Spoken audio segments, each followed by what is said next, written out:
Abandon all prejudices, all ye who enter here. Park your paradigms, perk up your ears, and open your mind as we now shine the laser light of reason on the topic of what really is humanity. Hi, I'm David Bolton, and welcome to part 4 of this series of podcasts dedicated to helping people think more clearly, make sounder judgments, and above all, to unceasingly question instead of naively accepting what others want us to believe. For this is the path of Socrates. Now, today's topic is what really is humanity. As you may remember, if you heard part 3 of this series, we talked about the incredibly difficult problem of overpopulation and how someday in the future, the way it looks now, it's going to be necessary to actually start getting rid of people. No, I don't think that's a good idea. But I don't think it's a beautiful thing that I gave the example of Australia I think it was about 15 years ago, when they decided they have to kill off a lot of kangaroos because there's just too many of them. I don't think it's a beautiful thing when I gave the example also in part 3, when the Titanic sinks and there aren't enough lifeboats and all the lifeboats are filled and then you have to start pushing people away from the boat. That's not beautiful either. But sometimes certain terrible measures are necessary unless we can come up with better solutions. I'm convinced we can. But there's some people in the world that maybe see it differently, and some who would have no qualms about killing off many people. We've seen it before in history. And I ask you in part 3, what is for you humanity, really? Well, I'll tell you what I think. For me, when I think humanity, I think of the sum total of all the people in the world and all the people in the past as well. That's the human species, the human races all put together. That, for me, is my vision of humanity. But now I'm going to tell you a little science fiction story, one I've made up in my mind, and I'm going to be improvising because I didn't think about it too much. Let's go to a far distant planet out there, where these aliens live, right? Let's say that once upon a time, that time being now, or in the recent past, or in the recent future, let's just say that, how can I put this? Let's just say that some aliens out there on some planet, and they're much more technologically advanced than we are. I mean, the ones that visit the Earth, look at what the Navy's been releasing. I mean, these flying machines are far in advance of anything that we have, right? Well, anyway, on this alien planet, we'll call it Alien Land. One bright, sunny day, it was especially bright and sunny because they have 2 suns on that planet. Oh, the aliens, young and old, large and small, were really excited. Why were they excited? Well, because about 1.5 years ago, one of their super-duper future-seeing machines, because you see, they've even developed advanced technology to look into the future. And they saw, first of all, that there's a planet out there way far away in some other solar system. It's our solar system. And there's a planet there called Earth, and they have these creatures that are more or less developed. They can think, they have technology, etc., etc. But projecting the Earth timeline into the future, they saw that those dumb Earthlings were going to destroy themselves. Within 1 year, they were all going to destroy themselves in some nuclear holocaust. Well, the aliens in alien lands, being good, decent, respectable, moral and ethical creatures, thought, we have to help these poor Earthlings. We have to do something. So they sent out one of their spaceships with the goal of saving humanity. I'm telling this in the past as it was already happened, but consider it future. It doesn't matter when it is. I'll just tell it in the past because that's the way you normally tell stories, right? So they made this big spaceship, and they sent this spaceship out on a mission to save humanity. Now, of course, the Earth was light years away, but using wormholes and other alien technology that I wouldn't be able to begin to understand, even if somebody explained it to me, they arrived at the Earth in just a few months. And now the aliens in Alien Land, they were looking forward to this day for months because they knew today they're going to return. And they're bringing back humanity to save humanity. Well, you can imagine the hustle and bustle there in Alien Land. Why, they had vendors of all kinds of snacks and treats, and the streets in alien land were lined, and the landing pad was already decorated with all kinds of nice colors, even some colors in the infrared and ultraviolet range that we couldn't see, but those alien eyes could see them. You notice how they have these really big eyes. They can see more colors than we can. And they were all looking forward to this great day. And then somebody says, "Look, here it comes." And yes, there it was, a huge triangular-shaped ship that was coming, bringing humanity to their planet. And it landed.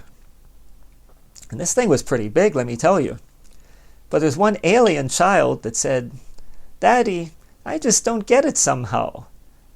And the father looking down, and he had to perk up his ears because there was a lot of noise there. All the aliens were cheering, of course. He said, "What don't you understand, son?" And he said, "Well, I heard that there were 9 billion Earthlings." "Well, that's right. And I heard they're about our size, too." "Yep, that's right." "Well, I see your spaceship there." "Yeah, sure, it's big. Why, it's about 600 meters long on each side." "And yeah, so?" "Well, how are you going to fit 9 billion Earthlings of our size into that spaceship? There's no possible way." And the father said, "Oh, son, don't speak nonsense." "Well, Daddy, please explain this to me. I just don't get it, because you couldn't even fit a billion, you couldn't even fit 1,000,000 Earthlings in there. Not even 100,000. He said, "Well, how are you going to save humanity like that?" And the father said, "Son, we did save humanity with this." "Well, how could you do it?" He said, "Just wait and see." Well, anyway, the door opens up, and the leader, the captain of the spaceship, comes out amid roaring applause. I mean, you just wouldn't believe it. And some music, alien music, wouldn't sound like music to us, but it does to their ears. And then the leader gives a speech. "My fellow aliens of alien land, I can now announce that our mission was indeed successful, and we have saved humanity." And a big roar. The child looks more perplexed than ever. He still just doesn't get it. And he says, "And now 2 of our crew members will bring out humanity." And they bring out a crate. Yeah, it's relatively big. It takes 2 of them to carry it. And they put it on a table that's been especially prepared. This crate is, as I recall, about 2 meters long, about 1 meter high, about 1 meter wide. And everybody cheers. And the little alien kid says, "Daddy, now I really don't get it. I thought this spaceship would be at least packed like sardines full of humans, but now it's just a big crate. I mean, look, it's only 2 meters long." And the father says, "Look, child, I know you're only in the 1st grade. You don't get it. Just wait till 2nd grade when they start teaching about genetics and DNA." Oh, yes, the aliens had saved humanity. But what was humanity for the aliens? It was a collection of DNA. All they had to do was get DNA samples, not from all 9 billion, but from 100,000. And so they got 100,000 DNA samples from humans, all different races, black and white and yellow and red, you name it, Eskimos, you name it, and many different samples from each type of race, from intelligent humans. They got some not so intelligent humans. They got aggressive humans and not so aggressive humans. They got humans with the ability to do mathematical calculations very quickly, and others with musical ability, and others that would be very good doing carpentry work, and this and that. They got 100,000 samples of DNA that they can fit into this crate. The aliens have saved humanity. Of course, on their trip home, using their special alien sensors, they did detect a rather sad moment in the trail behind them, a huge nuclear explosion. As a matter of fact, thousands of them on Earth, and they knew all the humans were dead. And they breathed a sigh of relief, but we have saved humanity. Now you see the difference in vision of humanity, right? For me, humanity is the sum total of all the humans that are living and have lived. But for these aliens, humanity is something you can fit in a big crate. You don't need a sample of everyone, because after all, if you have 100,000, and I just made up that number, maybe it was only 50,000, only 20,000, maybe 200,000, I don't know. I don't know with advanced alien technology how big a crate you need for 100,000 samples. But I do know that you could repopulate the world that way, because then those people you can cross this one with that one and this one, and don't ask me how they're going to actually be born, but that's advanced alien technology. They can somehow think of a way to realize these people, maybe even as full-fledged 20-year-old adults immediately, just having their DNA. Now, why are they planning that? What good does humanity in a box do for them? Well, it just happens that they have a sister planet, you see, that has atmospheric conditions just like on the Earth, but it doesn't have any intelligent creatures on it, just some funny-looking animals. So they're going to put some, in their view, primitive intelligent life there, namely humans. So they're going to repopulate, or that is, populate that sister planet using humanity in a box, right? And there are advantages to that. Of course, they could have sent many, many larger spaceships, and maybe if they created enough of huge, tremendous spaceships, they could have transported all 9 billion humans, but that wouldn't make any sense. First of all, the humans would freak out if aliens start picking them up. They'd be even killing each other. They'd be doing all this. Humans are messy. No, because their minds have been distorted by all these funny cultural ideas and this philosophy and that, and these politics and religions. No, they're going to start afresh. They have the human DNA, and when they apply that to other technology to create even adult humans, just like that, snap of the fingers, using this DNA, then they can program their minds, and the people, as far as they see it, these new humans, they just wake up on this nice-looking green planet, and they think, how did we get here? Well, they don't know that. That will be the birth of religion on that other planet, right? How did we get here? Here we just are, kind of like Adam and Eve, I guess, created as adults by God in the Bible, right? If you believe that story. And so that's what it would be. But instead of 2 people, it would be, say, 50,000 people that just suddenly appear on this planet, always asking themselves, I wonder how we got here. But then they do what humans do, and they start to populate that planet. And voila, humanity has been saved. Well, guess what? Believe me when I say this or not, but I can assure you it's true. There's some people who see humanity in just that way. There's some people that when they ponder the fact that there are just about 8 billion people in the world, they don't think that's such a good thing. Think about this. Once again, I'll name the name of Bill Gates. He's a symbol here. I don't know how involved he is in this. Oh, yes, he's been talking about the dangers of overpopulation for years. Yes, he did say, and I heard him say it in a talk, that using things like vaccines and healthcare services, we can reduce the population of the world by 10 to 15%. That's a strange error to make, isn't it? Isn't it? It's kind of like when Joe Biden said that they've put together the best election fraud system in history or something like that. Look it up. He did say that. Now, of course, we'll say, no, he meant to say anti-election fraud, right? And Bill Gates meant to say, well, using vaccine, et cetera, we can, help people live longer, but he was talking about overpopulation. I don't know how to justify that. But I take these people at their word. If they say something, I assume they mean just that. I don't know about you, but I don't remember the last time I said something and really meant exactly the opposite of what I said. This usually doesn't happen even to people of average intelligence, right? Do you remember your mother, for example, if you happen to, I don't know what you did as a kid. My mother always had a cat. Some kids like to maybe vex the cat, torture the cat. I never would have done such a thing, but maybe bother the cat. I don't remember my mother even saying, look, you should bother the cat. No, she would say, hey, don't bother the cat. My mother wasn't some great genius by any means. Yeah, she was intelligent and she was artistic, but I don't remember her ever saying exactly the opposite of what she meant to say. Like, I don't remember her ever saying, I had a sister when I was little, and sometimes we got into fights. I remember her ever saying, yes, fight. No, she would say, don't fight. Or if we, I don't know, well, whatever, I don't want to eat my vegetables. I don't remember ever saying, don't eat your vegetables, when she meant eat your vegetables. Did you ever have experiences like that? I don't remember my parents saying exactly the opposite of what they meant. But apparently Bill Gates isn't as clever as my parents or yours, because he actually said, using vaccines and healthcare services, we can lower the population of the earth. Well, guess what?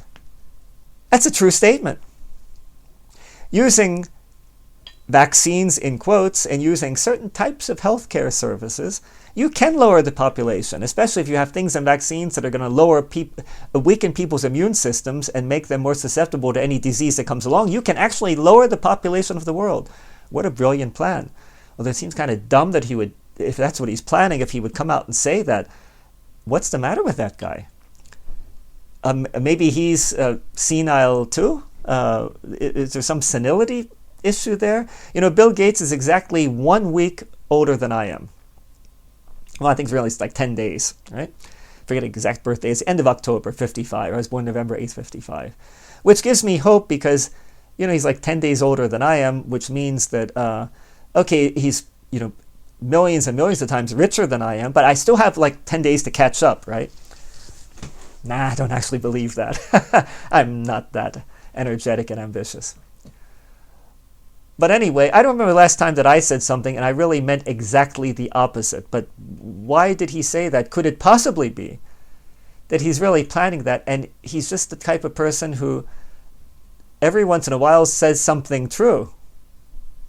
Think of President, I'll put that in quotes, Biden. Let's face it, he's senile. The guy is senile. Let's face it. Could it be that in that one moment he actually told the truth? He knew his election fraud and he actually came out and said it? Could that be? If you say, no, that's not possible, you're a fool, because in this universe almost everything is possible unless there's a law of physics that would prohibit it. And there's no law of physics that would prohibit somebody telling the truth when they really shouldn't at that moment, right? So it is a possibility. Consider that. Anyway, getting to Bill Gates, and once again, I'm using Bill Gates as a symbol for others. It could be not Bill Gates, but others, or Bill Gates together with others. Bill Gates is a common name, right? Let's use Bill Gates here as a symbol for those people who think they're better than others and recognize the problem of overpopulation and think it's time to do something about it. And the only way we can do something about it is by killing off people. And the best way to do it is by doing it in a way that the people won't suspect a thing. And vaccines are sure as hell a good way to do that, aren't they? Now, am I saying these vaccines are going to kill you? No, I'm not saying that. Am I saying it's possible that that's part of the plan and that possibly they could weaken your system so they kill you eventually? Yes, I am saying that because it is possible. And it would be a brilliant plan for those who want to depopulate the world. There's no arguing with that. That would be a brilliant plan. If you think it's not happening, maybe it's because you think, well, people like Bill Gates, they wouldn't plan to kill people, would they? Well, if you think that, talk to some members of the Indian parliament who banned Bill Gates from doing more work there with his vaccines and medicines because he was actually killing people. Talk to people in certain African countries that banned Bill Gates because as a result of certain medication, I think there were vaccines that he introduced there are thousands of African women who were sterilized through these things. Talk to those people and then opine. And if you're really so naive as to think, oh, nobody would want to simply kill people off, then read just a little history. Like the Holocaust, like Stalin that killed more people than Hitler, about Mao Zedong, about Pol Pot. You read about those people and then come back and tell me that, no, nobody would plan to kill off millions of people. If you really do believe that, then I've got a bridge in Brooklyn that has been sold thousands of times, but I'll sell it to you too for a really good price. In other words, wake up. Wake up. Am I saying that Bill Gates definitely 100% wants to do that? No, I'd never say 100%. Is there a really good probability that he could be planning to do that? Yes, I think there is. I definitely think there is. Because you see, for Bill Gates, once again, Bill Gates as a symbol, that is, for some people, humanity is exactly what it is for those aliens on alien land in that little story I just made up for you. When they think of the future of humanity, they don't think about you or me because they know that you or I aren't going to be alive in 100 years, 20 years. Now you might say, well, they know they're not going to be alive either. Well, yes, but that's true. And maybe they just think, no, but in the future of humanity, I'm only going to live to be 100, Bill Gates might think, but at least my children, their children will have a much better world thanks to me. I mean, that's what all parents want for their children, right? So we're going to recreate humanity. First of all, reduce population to say, 500-600 million, but it's going to be the selected ones who live. And then people can start all over again in a much cleaner planet because 500 million people don't create as much waste and pollution as do 8 billion, right? And of course, the weaker people, those mentally weaker, physically weaker, those that just cause problems, they won't be around, all the better, because then my children, grandchildren are going to be living in a much better world, right? Of course, those vaccines we give people, I'm going to see to it that my children don't get those vaccines, right? Even though they might appear in some video, look, I'm getting my vaccine, but you really just inject vitamin C into them that's going to not harm them and even help them. You see how easily such problems can be solved. Once again, I'm not saying Bill Gates is actually doing this, but I am saying no doubt whatsoever there are people who think of humanity in just that way. Humanity as an abstract. Humanity in the future. I mean, think about, we have to do positive things for people in the future. Hey, people in the future aren't here yet, right? We should not eat meat, we should not do this, we should do this for the people 100, 200 years from now. Well, guess what? Those people aren't even here, they don't even exist, but we do exist. So in other words, we should do all these things for people 200 years from now. I do agree with that in part. No, we should not totally pollute the earth, and we should solve the problem of overpopulation. I would totally agree with that. I don't agree with the methods. The methods of maybe simply killing off a bunch of people, or the methods of our alien friends and my little fable there. In other words, they didn't care about whether you or I survive, real people that exist. No, they just want to save this humanity in a box, a bunch of DNA. It can't think, it can't do anything yet, right? It can't laugh, it can't dream, it can't create things. It's just DNA. But with that, they can create the future of humanity. That is for them humanity.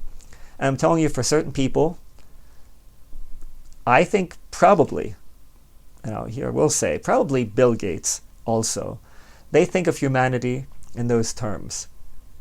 And you might think, well, they know that they aren't going to be alive. Do they really know that? Think of these people, these really rich people, that let themselves be frozen, right? I mean, to me, that sounds like such insanity. I'm not saying it won't be possible to wake them up in 200 years.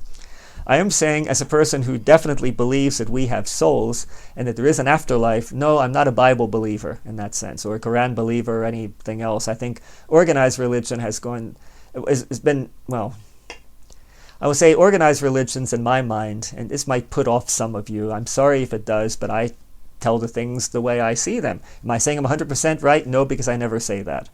Could I be wrong? Yes, of course I could be wrong. But my view is that organized religions have corrupted the essence of true religion. That there are certain basic spiritual truths that simply are. But organized religion has corrupted many of those things. Jesus Christ, okay, historically there's no evidence that existed. I believe that he did exist. I think he was an extremely advanced soul, and I think he had a message for humanity. That's my belief. However, I also think, maybe you've experienced this in some respect or another. Have you ever been around a person, of course not Jesus Christ, but a person who was extremely good, for example, and this person was really just good, and you feel better just being in that person's presence? Well, now imagine somebody on the level of a Jesus Christ. I think that in that time, if you're around an extremely developed, ascended spiritual master, he or she wouldn't even have to say anything to you. You'd feel better just being with that soul, embodied soul, I should say, with that person. However, when that person then leaves this world one way or the other, and the message is turned into an organized religion, then things go downhill. And I think I could give many examples of that in Christianity, in other religions as well, about how that happens and why that happens. In any case, it should be about people. Humanity, in one sense, yes, you can put it into a box. To use it in the future, whatever. Yes, you can do that. On the other hand, that's not really what humanity is. No? That would be basically the physical part of humanity, the body in potency, the potential body that is soulless. Of course, in the minds of atheist materialists, we are soulless as well. I don't believe that for a second. I used to be an atheist materialist. And no, I didn't see the light in the sense of having Jesus appear to me. No, it was basically through reason and having an open mind and looking at certain phenomena. The spirit phenomena, ghost phenomena, many different things. I'm going to get into that in other talks. How I came around to seeing, my God, there is such a thing as spirit.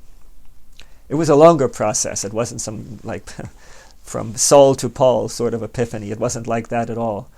There is nothing illogical whatsoever in believing that we have souls. Believe me. There's nothing illogical in that whatsoever. And anybody that says it is, well, let them get into a debate with me.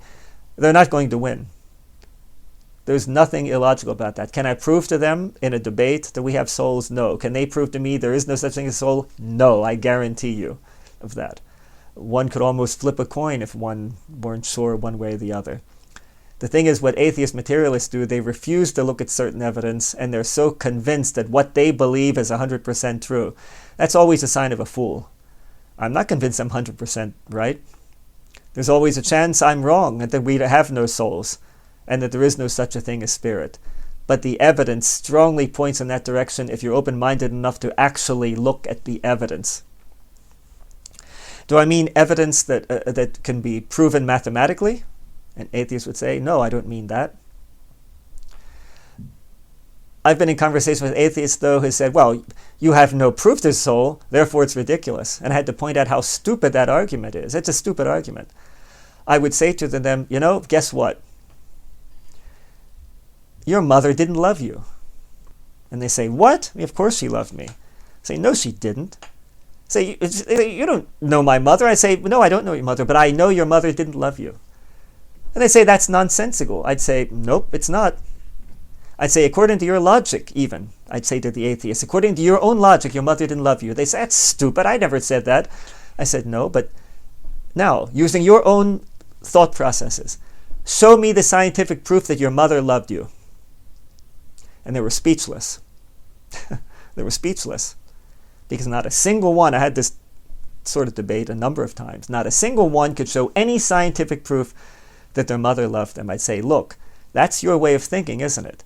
If I can't give you scientific proof right now that's mathematically provable, like things like a law of physics, you say, therefore, it isn't true. Well, I'm turning the tables on you. If you can't give me scientific proof now that your mother loved you, then I declare your mother did not love you, and you're a fool if you think she did. Well, no, but there is evidence because my mother took care of me. Well, no, yes, she took care of you because she wanted to convince society she was a good mother for social reasons, but she didn't love you. Well, no, but I could see in her eyes she loved me. Oh, well, you see in her eyes? So don't get emotional on me here. What about the people who can see in someone's eyes that there is spirit there? Ah, look at that. They didn't know what to say. So using their own peculiar illogical form of logic, in quotes, I could show them that their mothers didn't love them. Well, that's you might call that a parlor trick of a good debater, but no, it's not. It's really not. It's using their own logic against them. Now, since I'm on the subject humanity and the soul, I don't think you can divorce the things. On a physical level, yes, DNA is the plan for the structure. But it's not really the plan for the soul within that structure. The soul is not there yet. Right? For atheist materialists, all we are is matter. Therefore, the DNA suffices. And yes, if they can somehow recreate humans, those humans will most likely have souls. Souls will enter those bodies. But nonetheless, that crate full of DNA samples is not humanity. Since I'm on the topic of atheism, I'll talk about that maybe more in the future. Maybe I'll just include it here. I don't know. I talk about what I want to talk about in a certain day. Let's think about this. The soul. Once I was teaching a young man, intelligent, he was a student, University of Granada. I lived in Granada, Spain for years. He was saying, no, there's no such thing as a soul or anything like that. And he said, okay, if there is, because I was giving him, my arguments. He said, well, okay, he had an open mind. He said, okay, maybe there is, but, what is that anyway? And spontaneously I said the following to him. I said, are your grandparents alive? He said, well, my grandmother's alive, but, I remember my grandfather, he's dead, though he died a few years ago. I said, but you remember your grandfather when he was alive? He said, oh, yes, of course. He took me here and there, and yeah, I loved him, had a good relationship. I said, did you see your grandfather after he was dead? He said, yes, I did. Very sad moment. I saw him there, as a corpse, at the wake. And I said, okay, if you want to understand what the soul is, I want you to fix two memories in your mind. First, remember a scene of you talking to your grandfather alive and well. And he thought for a second, yes, I have that in my mind. I said, okay, keep that thought there, put that to your left. And now to your right in your mind, I want you to put the image of your grandfather dead. And looking a bit sadly then, he did just that. I said, okay, now subtract the second image from the first image. And that, my friend, is the soul. In other words, if you subtract from the memory of your grandfather, alive, well, smiling, looking at you lovingly, maybe scolding you for something, talking, exchanging ideas, from that you subtract the second image of the empty shell, the body. That is the soul, the result of that subtraction. He was silent for a little while.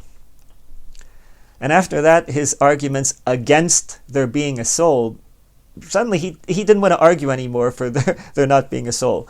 Does that prove scientifically that there is a soul, or that which I described is really the essence of the soul? No, of course not. But does that give food for thought on the subject? Well, you better believe that it does, because it really does. So next time you talk to an atheist talking about how there's no such thing as a soul, you do that same thing.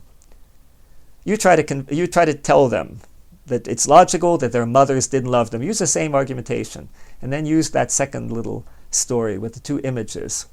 Some person they knew and loved, that remembering them alive, remembering them dead, subtracting the second image from the first, and that is the soul.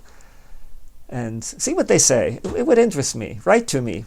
Tell me what they say about that. Of course, there's some atheists that are so, dyed-in-the-wool atheistic. They all think it's something to say, of course.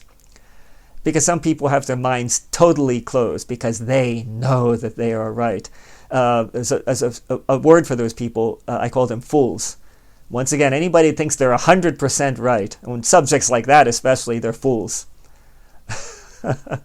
I know I can be harsh at times. When I say fool, I don't mean to insult people, believe it or not. For me, a fool, as explained in some previous MP3 of mine, a fool is the opposite of a wise person. I've been a fool before in life. If I ever talk about my love life before I was married, boy, I've been foolish before with girls. Oh my God. Anybody who hasn't been foolish in love has never really experienced much in the area of love, let me tell you. And been foolish on other things too. Maybe wanting to start some kind of project to make money or something. It didn't work out. And afterwards I think, why was I even doing that? That's not really my subject. I'm just doing it to make money. Everybody's been a fool at times in their life. It's not really an insult. If somebody says to you about something, oh, you're a fool. And I think it's an acceptable way of, I wouldn't say insulting people. I don't like to insult people. You won't hear from me, oh, you effing this or that, or you MFing this. I think that's vile and low and disgusting. I don't think we should be insulting people, anybody like that. If you have some political opinions, maybe you're to the left and you think, oh, that Trump, and talk about election fraud, that's ridiculous. You shouldn't be insulting those people. No, you should sit down with people and say, okay, my friend. Call them my friend. Because we're all in the same boat called humanity, right? Or the earth. We're all in the same big lifeboat here. Sit down with them and say, if you believe there's no election fraud, say, okay, you say there's proof of election fraud. Let's look this over. You give your arguments, give your evidence, and I'll respond to that. Have you ever done that? If you're more, say, on the left side politically, and you think there's no election fraud, have you ever done that? I'll bet you haven't. I'll bet you haven't. Question is why you haven't. Ask yourself that. Be a little honest with yourself and with others. Why haven't you done that? Because if there are all those people out there, serious people like Peter Navarro, who is an expert economist. I heard one of his course on economy, an audio course. He's a brilliant man. And he studied that phenomenon of election fraud, and he knows numbers, he knows statistics, he knows how to do graphs, he knows how to study the figures. Look up the Navarro report, Navarro, Navarro. It's really a Spanish name.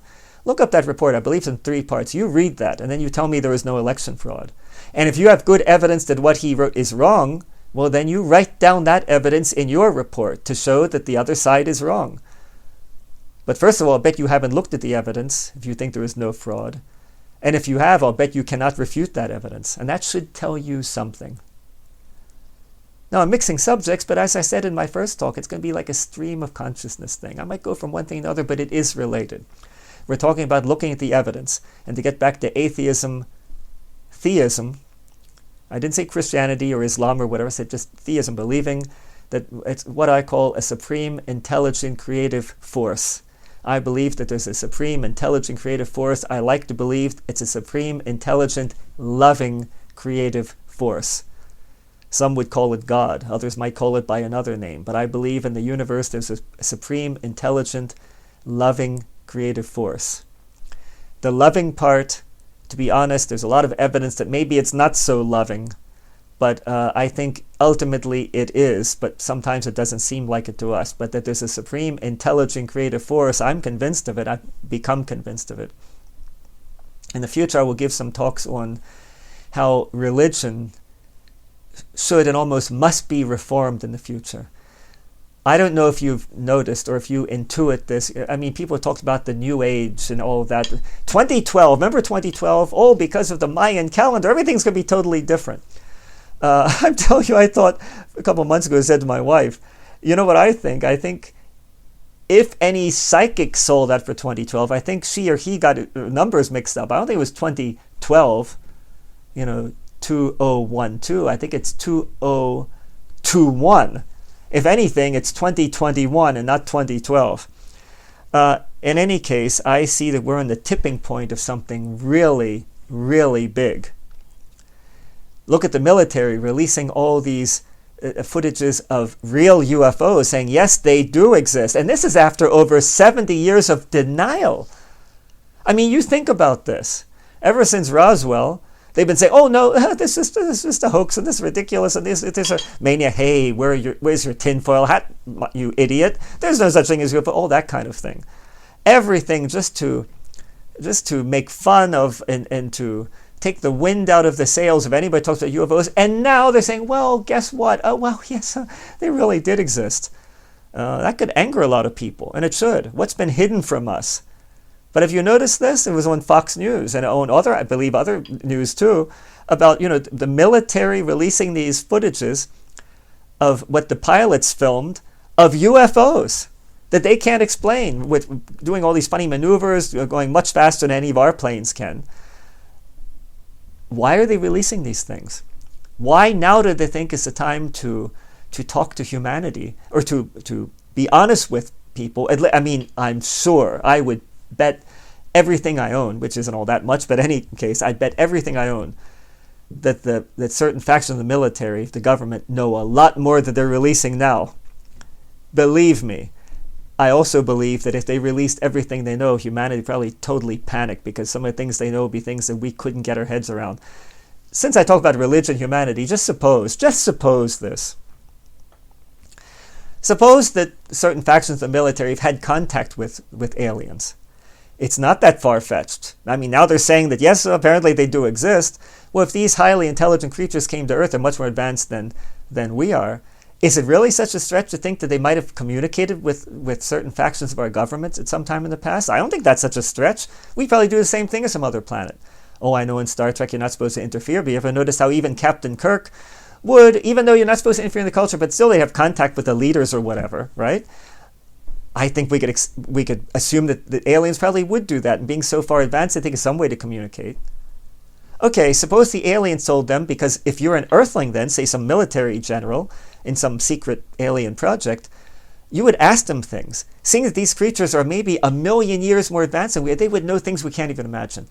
Wouldn't one of those questions be, if you were one of those generals, Earthlings, in the conversations with the aliens, wouldn't you say, hey, there's something that's plagued the Earth for thousands of years. The uncertainty as to whether there's a supreme being, we call it God. Tell us, my alien friend, is there such a supreme spiritual force, yes or no? Wouldn't you ask that question? I'd ask that question. That'd be my list of top 10 questions to ask. Is there a God or not? Now, 2 possibilities. The alien says, no, there is no such thing. That's just a fantasy. Could you tell the public that?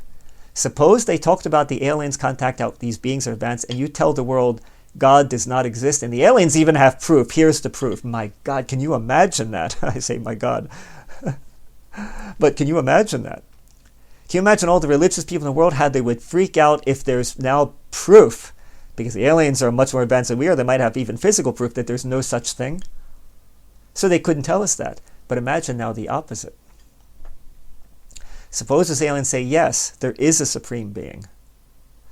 But do you really think, supposing you're Catholic, do you really think, be honest now, let's say you're a devout Catholic, do you really think the aliens would say, yes, there is a God? The general says, okay, what is he like? And they would say, well, God is a Trinity, Father, Son, and Holy Spirit, and one of those is Jesus Christ that came to your earth. Oh, an alien planet, he came as some other being, and he had to die too for the sins of our world. And his mother Mary was a virgin, etc. We call her by another name, but it's the same. Do you really think they would tell that story? Do you think they'd continue saying, well, you have your saints, but we have our saints too, what you call Saint Christopher. Well, I know even your church admitted he probably didn't exist, but he really did exist. He was on our planet. You really think they tell the story the Catholic Church tells? Do you think, say, yes, you have your Mass, we have our Mass too, the only difference is that we still have organ music instead of guitar music? Do you really think they'd say that? Can you even imagine that? My Catholic friend, and I have Catholic friends who are really, practicing Catholics. Can you imagine an alien would say that? First of all, yes, God exists. I can imagine them saying that because I think there is a supreme intelligent creative force.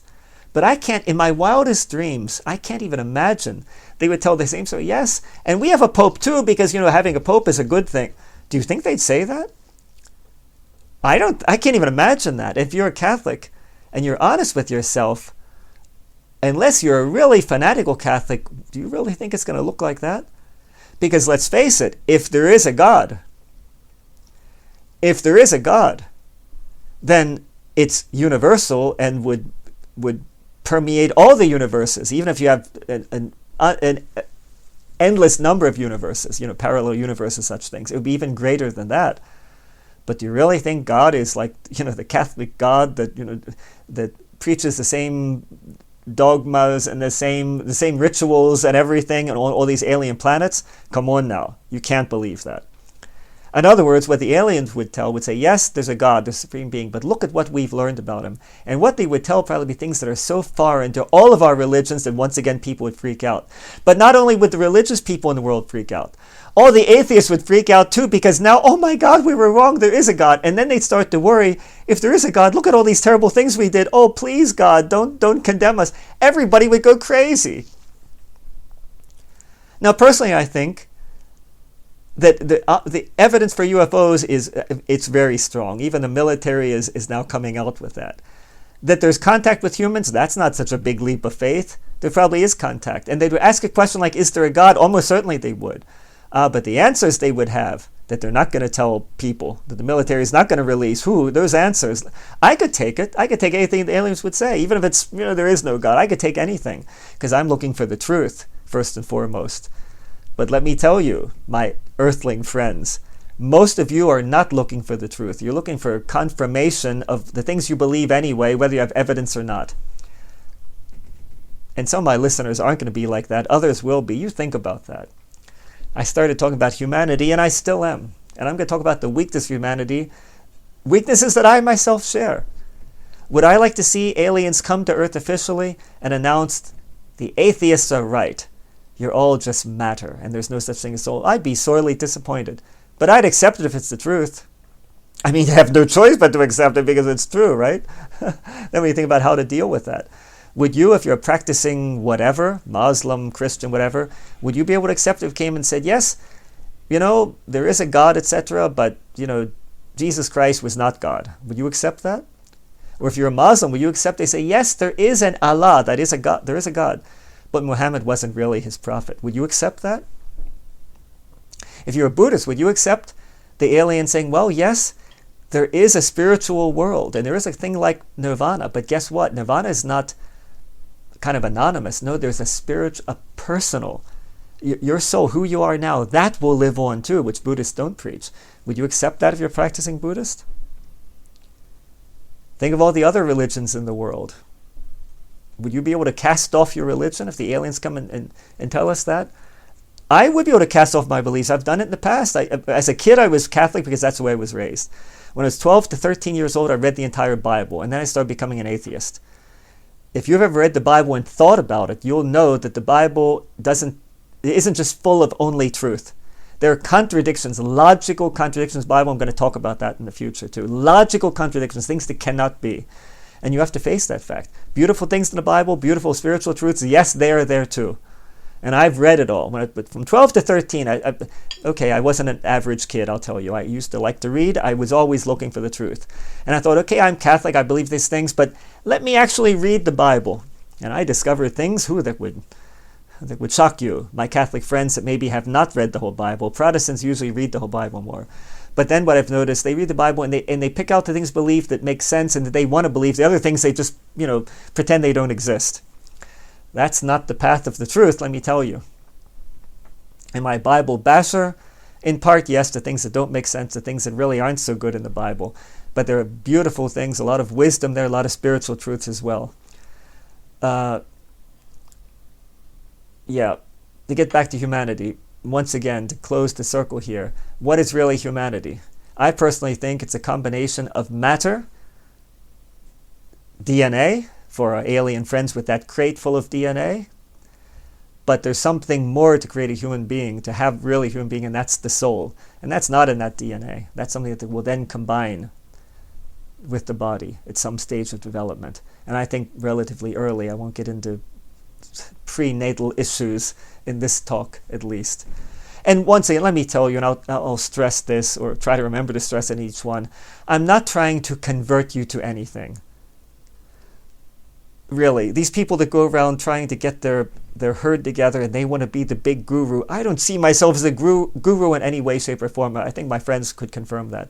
If I've been wrong in the past, yes, I've been wrong. I'll tell you about some things along the way where I've been wrong. I already told you about some. I was a practicing Catholic. I personally don't think everything Catholics teach is true. Therefore, I cast that off. Became an atheist, materialist. And then I came to the conclusion, no, that's not true. That's a big lie or a big deception. And along the way of going into other areas, getting closer, I think, to certain spiritual truths. I've made mistakes, of course I have. But I'm always questioning. I don't stop and say, okay, this is my truth. Hey, look at this book I'm holding here. Call it the Quran, call it the Bible, call it the Encyclopedia Britannica for all I care. This is my truth. This is all true. I'm sorry, I consider that foolishness.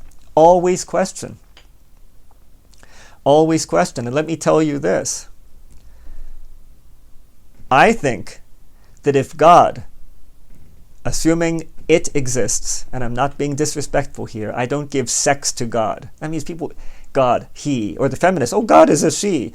Come on, people, wake up. I mean, really, are you in kindergarten or what? He and she refers to sexuality. For every he, there's a she, right? For every she, there's a he. Need I explain the birds and the bees? That almost rhymes. Maybe I should turn that into a song. I'm not a composer. But anyway, do we really need a he God and a she God? Well, the ancient Romans had that, but of course with Christianity, we have God the Father as a he, but he doesn't have a wife. Why do you have to be a he? And the feminists say, oh, it's really a she. Come on now. I call God it. And that's not disrespectful. Look at the universe. The entire universe, we refer to it as it. And it contains everything, including us. He's and she's and maybe some aliens might have, who knows, might have 3, 4, 5 sexes. It includes all of that. It includes, when we talk about intelligence, we don't say he or she, we say it. Right? When we talk about spirit, we say it. When we talk about God's grace, we say it. So when we talk about God, we can say it, and not as a sign of disrespect in any way, shape, or form. Jesus Christ, yeah, we can say he, because Jesus Christ, whether you think he was also God, but he was in a male body, right? So then we could say he. Acceptable. But to impose sexuality onto God, I mean, come on now. Think about that. I personally think that it, that is God, supreme, intelligent, loving, creative force, Allah, whatever you want to call it, yes, I think that exists. But I also think if that were to manifest right in front of you right now, you probably wouldn't even recognize it. First of all, because it would be so magnificent that our little human brains wouldn't be able to grasp it. We'd probably be terrified. What a really big bright light or whatever. But let me tell you something else. Let me tell you what I consider spiritual truth and why I think we wouldn't recognize it. Wherever you're sitting, wherever you're seated right now, or standing, or walking, or jogging, listening to this, look around you for a couple of seconds. Right? Look around you. Right, left, up, down. And now consider this possibility. I said before, if God manifested right in front of you, is there a possibility that it has manifested right in front of you and is manifesting right in front of you in every second of every minute, of every hour, of every day of your life. God, is right there in front of you. Open your eyes and look. And if you're blind, listen, feel, sense, intuit. It is here constantly, and God is here constantly, and we don't recognize God. That's why I say our brains, we are so used to categorizing. I mean, that's a subject maybe for a separate talk. I won't go into it too much here. We're so used of normalizing things that are absolutely magnificent. The table in front of you. Look at it, feel it. Bang on it a few times. Oh, it's a solid object. Well, if you know anything about physics, you know that that table contains much more space than it does solidity. And if that were really totally solid as it appears to your sentences, it would crash through the floor and even through the earth because it would weigh tons and tons and tons and tons, right? If the matter, the solid matter, the nuclei and the atoms were totally packed together, it would weigh hundreds and hundreds of tons, right? So it's an illusion. What we call a solid table is really just an illusion. And that's where the Buddhists are right, Maya, the illusion, right? This is all illusory. And in fact, God is in front of us, in our minds, in our bodies, omnipresent, really there all the time, but we don't recognize it because we give very simplistic interpretations. Oh, that's the table, and that's my body, and that's another person, and that's a dog, and that's a cat, the totality together. Remember when they used to say, maybe if you went to Bible school, I went to Catholic school, I heard this, God is everywhere. Boy, that sure sounds rather pantheistic to me. God's all over the place. But the truth is, that is the truth. That's what I believe. Won't say it 100% because I never say 100%. But I think that's it. It's that what we can, everything we can perceive and much, much more. Because there's so many things, at least with our logical, conscious minds, we cannot perceive. Damn, we can't even perceive colors in the ultraviolet range. Bees can see colors in the ultraviolet range. I learned that a number of years ago. We can't even see those colors. Maybe aliens can see them.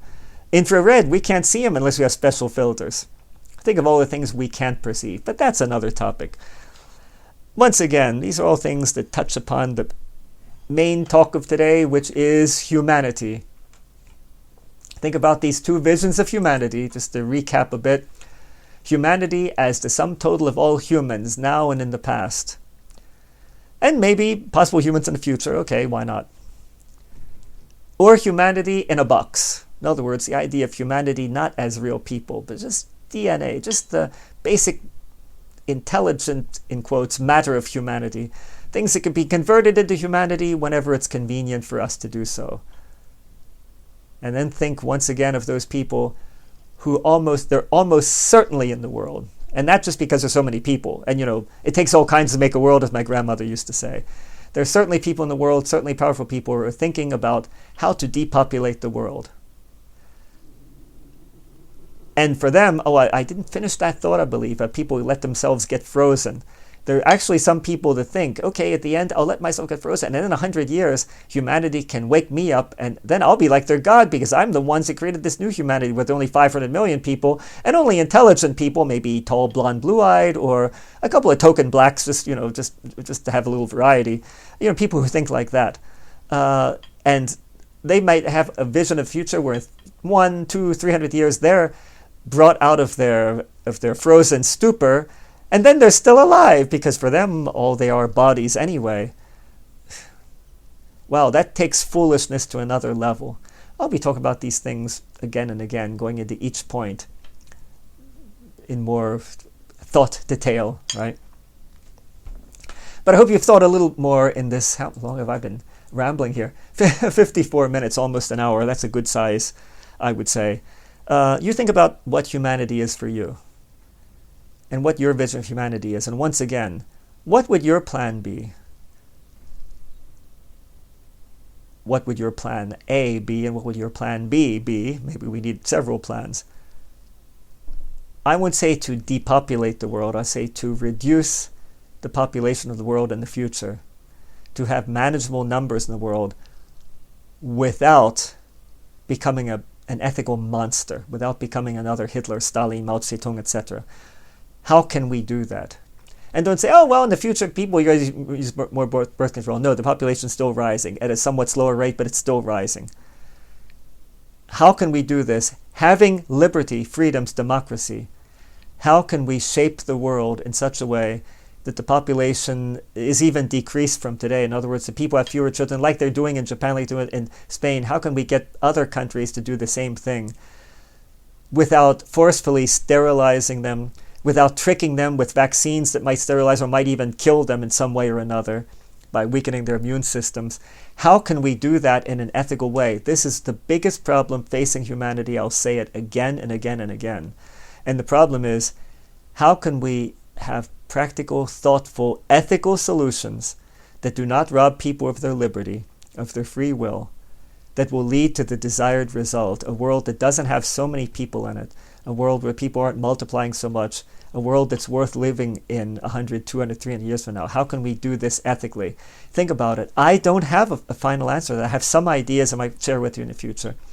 One main idea, but it's nothing all that special, and it's not ideal. And I'm putting this message out there again and again because this problem must be solved. And if we don't want to revert to the barbarian state as Hitler did, and as certain other monsters of history have done, and as some are planning to do right now, let me tell you, this is not a fantasy of mine. No doubt there are people out there planning this, planning horrible things, and it's quite possible that this whole virus, COVID and vaccine thing is the first step in that plan. It could be the first step in that plan. Of course, done in a multi-step way so nobody notices. Look around you. Think of the different possibilities how to explain all the weird things that are going on. They give you vaccines, but still you need masks, still you need distancing, still you need a second, a third vaccine. You think about that. Listen to certain experts, Dr. Yeadon. Look up Dr. Yeadon, Yeadon, who used to work for Pfizer, who's an expert virologist. There's a certain article by him. You can look it up. If you can't find it, if somebody writes to me, I'll send you this article. He came to the sad conclusion they're already starting to criminally depopulate the world. He said logically he can't see any other explanation for this. You think about this and you think hard and long about this. The next time you see supposedly some fanatical anti-vaxxer, because most people aren't anti-vaxxers. I'm not an anti-vaxxer. I think the smallpox vaccine, polio vaccine, I'm not against that. But what's going on today is something much more nefarious. All the signs point to it. The next time you hear somebody, look up, I think her name is Sarah, S-A-R-A, Cunial, C-U-N-I-A-L, or I-E-L, I don't remember which. She's a member of Italian parliament. She's a woman who studied chemistry. And she blasted Bill Gates the other day for 6 minutes, saying that he should be arrested if he ever comes to Italy for crimes against humanity already. Look up her speech. They have subtitles in English. Sarah Cunial, or Cuniel, I can't remember exactly her name. Look it up, you'll find it. Maybe look it up on DuckDuckGo instead of Google, because Google does suppress certain things. I have hard evidence for that. I don't know if she's been suppressed yet. I think, though this is on YouTube, they haven't taken that off yet. If it's not there, look for it on BitChute or whatever. But a 6-minute talk where she talks about the crimes of Bill Gates up to now. And this is a woman who studied science, and she's a member of Italian parliament. She's not extreme right or anything either. She's in the Partito Misto of Italy, which is a mixture of different people. I think they're for, environmental things, but this and that or whatever. You listen to her talk there.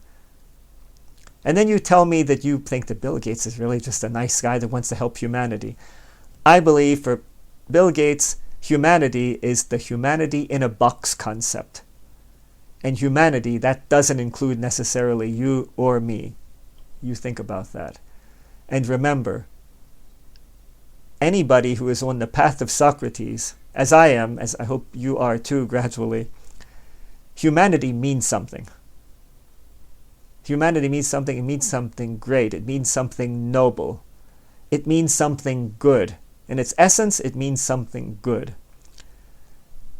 And it's not something we can simply put in a box and manipulate and change according to what we think is best.